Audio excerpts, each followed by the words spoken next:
like a number of my other books, the Rain Barrel begins with poems set in County Fermanagh, and this is a picture of our home life in a way in the days before the Troubles. Untroubled. Caesar is flattening Gaul by the light of our Tilly. My father has slept with his mouth open since the beginning of the war. My mother is on a cleaning campaign in the furthest corners of our empire. The frozen centre of the night is a dog's yowl released between hills. I am translating from the Latin. It is 1962. JFK smiles from our mantelpiece.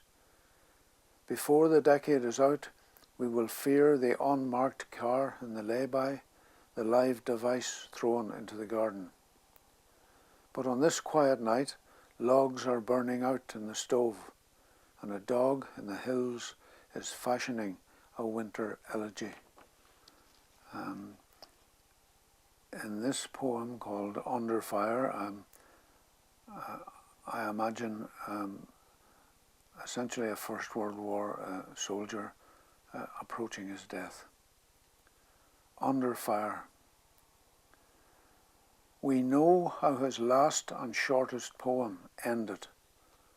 2 lines without punctuation, folded untidily into the breast pocket of his uniform.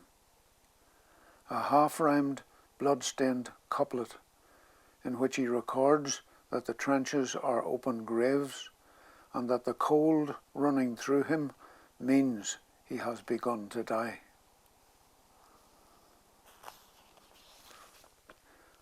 Women at funerals. They surround the grave as though they had considered, not for the first time, the benign forgiveness of death. Good to be alive is a dress style and a glove style. So are black boots and tilted hats among these graceful untouchables. Meanwhile, crows grump on the cemetery wall and have no idea how to wear black. I don't know, Neil. I don't know quite what that poem is about. We'll be accused of fetishism and all kinds of stuff. As though they had considered for the first time. The benign forgiveness of death is very ambivalent, isn't it? I mean,